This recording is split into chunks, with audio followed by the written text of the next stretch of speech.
ఒక పాత గ్రామంలో నినిత అనే 8 సంవత్సరాల చిన్న పాప తన బామ్మ ఇంటికి వెళ్ళింది. ఆ ఇంటిలో ఓ పాత బోక్సు ఉండేది. బామ్మ చెప్పింది, అదొక పాత బొమ్మల పెట్టె, దాన్ని తెరవకూడదు. కాని ఆ రాత్రి జిజ్ఞాసతో నినిత బాక్స్ తెరిచి చూసింది. అందులో ఒక పాత బొమ్మ, చేతులు లేని, చిరునవ్వుతో ఉన్న బొమ్మ కనిపించింది. అదే రాత్రి నిద్రలేచి చూస్తే ఆ బొమ్మ మంచం పక్కన కూర్చుంది. భయపడుతూ నినిత తల తిప్పింది. ఇంకొకసారి చూసేసరికి బొమ్మ కనిపించలేదు. రాత్రంతా గాలి గుసగుసలాడింది.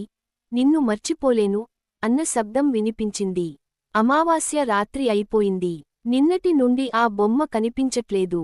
కాని బామ్మ ఇంటి గోడలపై ఇప్పుడు చిరునవ్వుతో ఉన్న బొమ్మల నీడలు కనిపిస్తున్నాయి. కథ సందేశం: అతీత శక్తులను గౌరవించాలి. ఆడుకోవడానికే అన్ని బొమ్మలు కావు.